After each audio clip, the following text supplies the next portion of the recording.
Hello friends, good evening, नमस्कार, आदाब, सत श्री अकाल, अस्सलाम वालेकुम। कैसे हैं आप सब दोस्तों? कैसे हैं आप सभी दोस्तों? मैं मुकेश चौधरी मेरे यूट्यूब चैनल पर आप सभी का स्वागत करता हूं, अभिनंदन करता हूं, रिक्वेस्ट करता हूं आप सभी से कि please subscribe my YouTube channel Mukesh Hindustani, and साथ में जो बेल आइकन उसको प्रेस कर दीजिए ताकि मेरी नोटिफिकेशन मेरी वीडियो से सीधे आप लोग तक पहुँच सकें। जो मैं बीच बीच में समय समय पर मेरे विचार, कुछ बातें मैं जो शेयर करता हूँ वो सीधे आप लोगों तक मेरे विचार पहुँच जाएंगे। So please subscribe my channel Mukesh Hindustani. दोस्तों, मैं कुछ आज ऐसी समस्याओं के बारे में, देश की समस्याओं के बारे में, अपने समाज की समस्याओं के बारे में आप लोगों के साथ बात करने आया हूँ ताकि मैं आप लोगों से रूबरू हो सकूँ, आप लोगों से मिल सकूँ, आप लोगों से बात कर सकूँ। दोस्तों, जैसा कि आप सभी जानते हैं, मैं मेरे पहले 2-3 वीडियोस अबाउट कोरोना वायरस के ऊपर शेयर कर चुका हूं। आज फिर मैं कुछ बातें कोरोना वायरस के ऊपर आप लोगों के साथ शेयर कर लेता हूं। दोस्तों, कोरोना वायरस ने देश में हाहाकार मचा हुआ है, महामारी। मेरे जीवन में इससे बड़ी महामारी अभी तक इस मैं दोस्तों, मैं संसार की बात नहीं करूँगा, मैं मेरे देश की बात करूँगा, मेरे हिंदुस्तान की बात करूँगा, मेरे समाज की बात करूँगा, मैं मेरे गांव की बात करूँगा। दोस्तों, इस कोरोना वायरस ने देश में हाहाकार मचा हुआ है। इस महामारी ने सबको तितर बितर कर रखा है देश में। इससे बड़ा दोस्तों, सीरियसली एक बहुत बड़ा संकट है देश के ऊपर, बहुत बड़ा संकट है देश के ऊपर। लेकिन अभी भी गांव में कुछ लोग इसे लाइटली ट्रीट कर रहे हैं। दोस्तों, ये एक बहुत बुरी बीमारी है, बहुत बड़ी बीमारी है, एंड आप सभी जानते हैं कि इसका अभी तक कोई इलाज, इसका कोई उपाय, इसका कोई समाधान अभी तक नहीं निकल सका है, और ना ही किसी को इसके बारे में इसका कोई आइडिया अभी तक हुआ है। दोस्तों,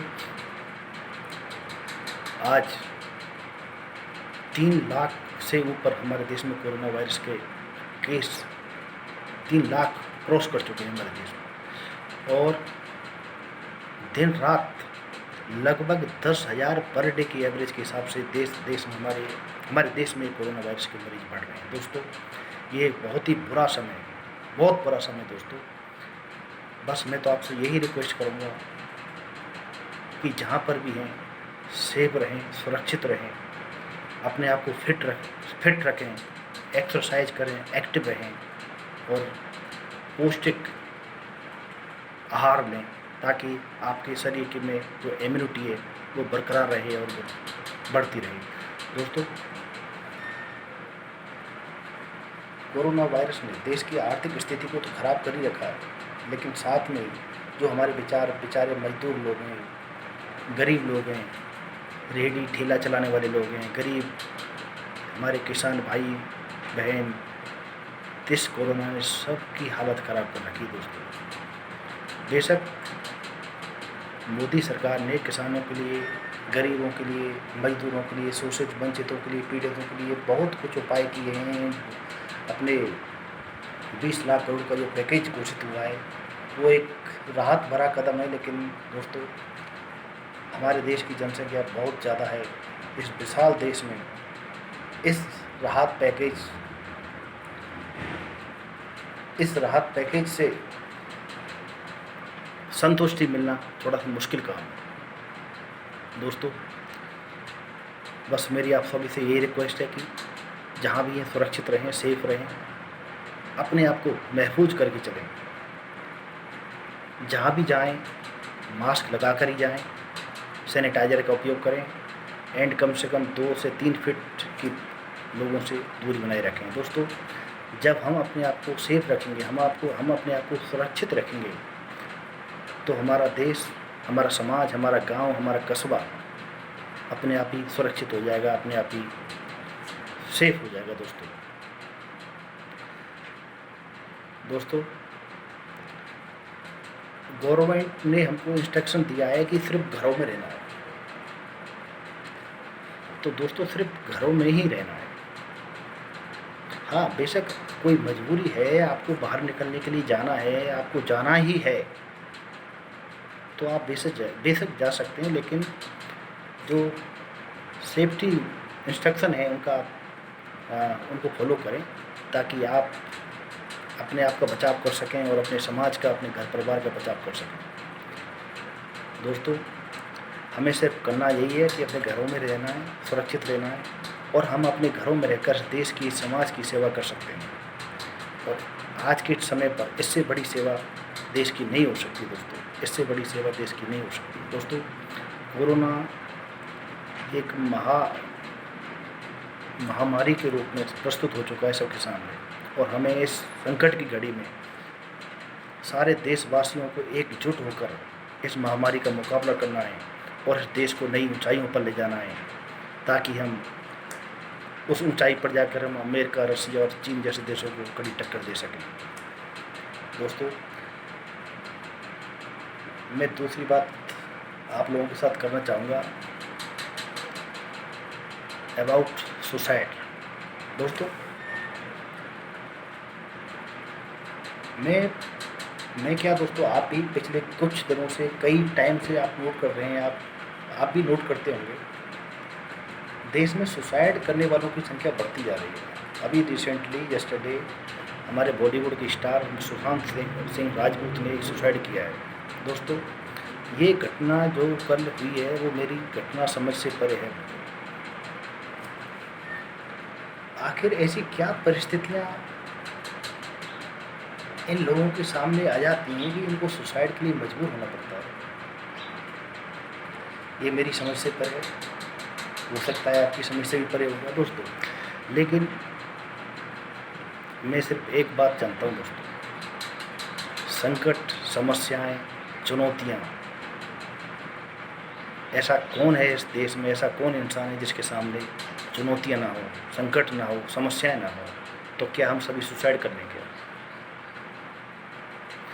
दोस्तों, चुनौतियों से लड़कर पार ही पाना ही इंसानियत है।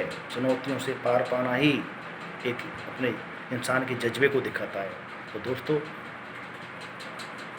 हम यदि चुनौतियों से घबराकर, समस्याओं से हार मानकर ऐसे सुसाइड करने लग जाएं, तो दोस्तों इस देश का क्या होगा फिर? इस देश के बारे में कौन सोचेगा फिर? ऐसे हम सुसाइड करते चले जाएंगे तो उस देश का पतन हो जाएगा मेरे दोस्तों। ये देश मिट्टी में मिल जाएगा। दोस्तों, हमें सुसाइड नहीं करना है, हमें इन चुनौतियों से पार पाना है, हमें अपने आप को मजबूत बनाना है, हमें अपने आप को फिजिकली फिट बनाना है, मेंटली फिट अपने आप को प्रिपेयर करना है अपने आप को, ताकि हम आने वाली बड़ी से बड़ी समस्याओं का डटकर मुकाबला कर सकें। आने वाली बड़ी से बड़ी चुनौतियों से हम पार पा सकें। दोस्तों, कल सुशांत सिंह राजपूत ने जो सुसाइड किया है दोस्तों, वो एक बॉलीवुड स्टार है, उसके पास धन, दौलत, शोहरत, किसी भी चीज़ की कमी नहीं थी, लेकिन उसने फिर भी सुसाइड किया है। इससे साफ होता है कि देश के युवा मेंटली फिट नहीं है। और ये जो बहस है, कल से ही हमारे जो देश के चैनल हैं, आज तक है, यूपी न्यूज़ है, उस पर चल भी रही है। लेकिन जिस तरीके से देश में सुसाइड की संख्या बढ़ती जा रही है, उससे तो दोस्तों यही साबित होता है कि देश के जो युवा हैं, देश के जो नौजवान हैं, वो मेंटली फिट नहीं हैं। दोस्तों, अभी कुछ दिन पहले ही एक दिल्ली से भी इसी तरह की घटना सुनने को मिली थी कि वहाँ एक IAS अधिकारी ने सुसाइड कर लिया। कुछ दिन पहले एक IIT का स्टूडेंट है, उसने सुसाइड कर लिया था। उससे कुछ दिन पहले एक ITI का स्टूडेंट था जिसने अपने हॉस्टल की 4थी मंजिल से कूदकर अपनी जान दे दी थी। तो दोस्तों, ये घटनाएं देश में बढ़ती जा रही हैं। लेकिन दोस्तों, मैं एक बात सुसाइड करने वालों से कह देना चाहता हूँ, या जो सुसाइड करने की जो सोच भी रहे हैं, मैं उनसे कहना चाहता हूँ कि दोस्तों, आप तो सुसाइड कर लोगे, लेकिन क्या आपने कभी अपने माँ बाप के बारे में सोचा है कि उन पर क्या बीतेगी? उन्होंने कितनी उम्मीदों से आपको पाल पोस कर बड़ा किया है, और आप इस जवान अवस्था में सुसाइड कर चले जाते हो, लेकिन आपके बाद आपके माँ बाप पर क्या बीतेगी? आपके बाद आपके माँ बाप की क्या स्थिति होगी? ये आपने कभी सोचा है दोस्तों? इस चीज़ को कभी सोचना आप। क्योंकि एक माँ बाप के लिए उसकी आंखों के सामने उसके जवान बेटे की मृत्यु होना, उसके लिए इससे बड़ा कोई सदमा नहीं हो सकता दोस्तों, इससे बड़ा कोई सदमा नहीं हो सकता। तो दोस्तों, इस बात पर ज़रा सोचिएगा, समझिएगा और गौर करिएगा कि क्या सुसाइड ही सारी समस्याओं का हल है? क्या सुसाइड करने से सारी समस्याओं का सॉल्यूशन हो जाता है? नहीं होता मेरे दोस्तों। समस्याएं जीवन में आती रहती हैं दोस्तों, हमें समस्याओं से पार पाना है। दोस्तों, आज तीसरी एक समस्या के बारे में बात करने जा रहा हूँ आपसे। इंडो चाइना बॉर्डर पर जो टेंशन, हाइपर टेंशन क्रिएट हो गई है, उसके बारे में मैं आप लोगों के साथ बात करना चाहता हूँ। दोस्तों, जैसा कि आप सभी जानते हैं, पिछले लगभग 2 महीने से इंडो चाइना बॉर्डर पर लद्दाख में एक झील है। झील का नाम शायद मेरे माइंड में झील का नाम आ नहीं रहा है, गलवान घाटी है। कुल मिलाकर दोस्तों, लद्दाख सेक्टर में, लेह में इंडो चाइना बॉर्डर पर बहुत टेंशन भरी हुई है। दोस्तों, ये टेंशन 1 महीने से ज़्यादा का समय हो चुका है इस टेंशन को भरी हुई है। जैसा कि आप सभी जानते हैं, कुछ समय पहले, 1 या 2 साल पहले भी इंडिया और चाइना के बीच में डोकलाम विवाद हुआ था। तो हम सभी उस विवाद के बारे में जानते हैं, और वो विवाद लगभग 75 डेज चला था दोस्तों। उसके बाद हुआ क्या, इंडिया के दबाव में आकर चाइनीज सेना पीछे हटी थी, और जो उसकी जो पुरानी सिचुएशन थी, पुरानी जो पहले की जो स्थिति थी, उस स्थिति पर वो वापस आके रुकी थी, जो इंडिया चाहता था। इस तरीके से इंडिया और चाइना के बीच में डोकलाम विवाद का सॉल्यूशन हुआ था। लेकिन दोस्तों, अभी जो रिसेंटली विवाद चल रहा है लद्दाख में, गलवान घाटी में, इस विवाद को भी 1 महीने से ज़्यादा हो चुका है। लेकिन ये जो विवाद है, कम होने की बजाय लगातार बढ़ता जा रहा है। तो दोस्तों, ये एक बहुत ही चिंता का विषय देश इंडिया के लिए, हमारे हिंदुस्तान के लिए, ना केवल हिंदुस्तान के लिए बल्कि चाइना के लिए भी एक चिंता का विषय है। क्योंकि दोस्तों, मैं आप सभी को बता देना चाहता हूँ, और मेरे भाई बहनों, आप सभी भी जानते होंगे कि ये 1962 का भारत नहीं है, ये 2020 का हिंदुस्तान है। ये ईंट का जवाब पत्थर से देना जानता है, मुंह तोड़ जवाब देना जानता है। जैसा कि हम पाकिस्तान को पिछले 70 सालों से देते आ रहे हैं, उसी तरह से जवाब हम चाइना को दे सकते हैं। लेकिन दोस्तों, यदि हम बात चाइना और पाकिस्तान की करते हैं ना दोस्तों, तो दोनों में ज़मीन आसमान का अंतर हो जाता है। चाइना एक बहुत ही बड़ा कंट्री है, पावरफुल कंट्री है, एंड एक आर्थिक महाशक्ति के तौर पर उसने अपने आप को प्रस्तुत कर लिया है। कि दोस्तों, पाकिस्तान से भिड़ना और चाइना से भिड़ना, दोनों में ज़मीन आसमान का अंतर है। लेकिन फिर भी हिंदुस्तान इतनी काबिलियत रखता है, हिंदुस्तान इतना सक्षम है, हिंदुस्तान की सेना इतनी सशक्त है कि हम चाइना से भी टक्कर ले सकते हैं, चाइना को भी मुंहतोड़ जवाब दे सकते हैं। लेकिन दोस्तों, हम सभी ये चाहते हैं कि ऐसी सिचुएशन आए ही नहीं कि हमें चाइना से टक्कर लेनी पड़े, या इंडो और चाइना का कोई हमें युद्ध देखना पड़े। दोस्तों, आज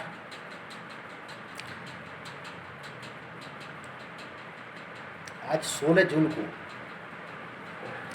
इंडिया और चाइना के कुछ सैनिकों में झड़प हुई है। आपसी विवाद इतना बढ़ गया कि इंडिया और चाइना के सैनिकों के बीच में कुछ झड़प हुई, जिसमें हमारे 2 सैनिक और एक ऑफिसर, इंडियन आर्मी के ऑफिसर शहीद हुए।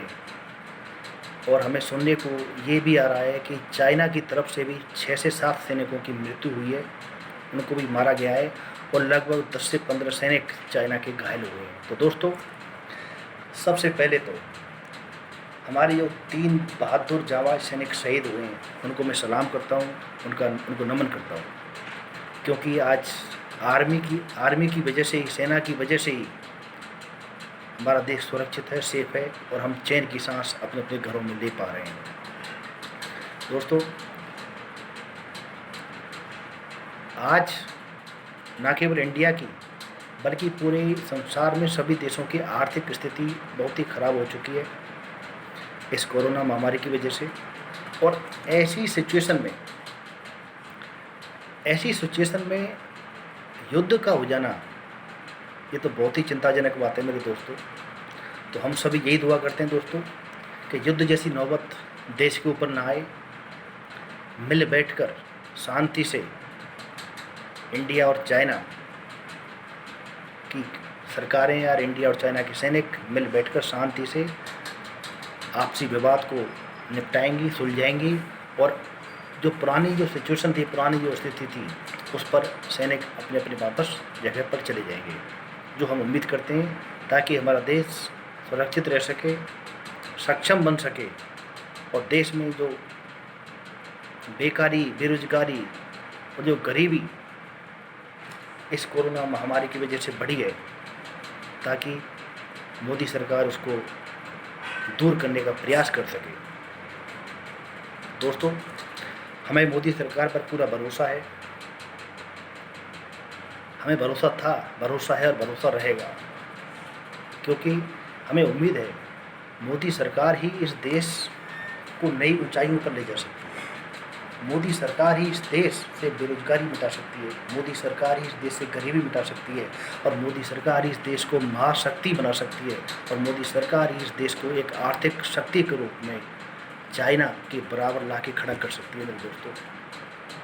इसलिए हमें मोदी गवर्नमेंट से पूरी उम्मीद है। तो दोस्तों, बस आज वीडियो मैं यहीं ख़त्म करता हूँ। काफ़ी दिनों बाद आज मैंने वीडियो शेयर किया है। जो भी नए यूजर्स या फिर जो भी नए मेरे मित्र, मेरे दोस्त मेरा वीडियो देख रहे हैं, तो मेरे चैनल को सब्सक्राइब करें। My channel name is Mukesh Hindustani. मेरे बहुत सारे वीडियोज ऑलरेडी मैंने मेरे चैनल पर अपलोड कर दिए हैं या कर चुका हूँ। तो दोस्तों, मैं हर तरह की वीडियो शेयर करता हूँ। मैं देश में जो भी समस्याएं हैं, देश में रिसेंटली जो भी एक्टिविटी हो रही है, उसके ऊपर मैं अपने विचार, अपने तथ्य आप लोगों के सामने प्रस्तुत करता हूँ, आप लोगों के साथ शेयर करता हूँ, ताकि मेरी भी नॉलेज बढ़ सके और आप लोगों को भी कुछ नई जानकारियाँ मिल सके। तो दोस्तों, मिलते हैं नेक्स्ट वीडियो में। बाय बाय, जय हिंद।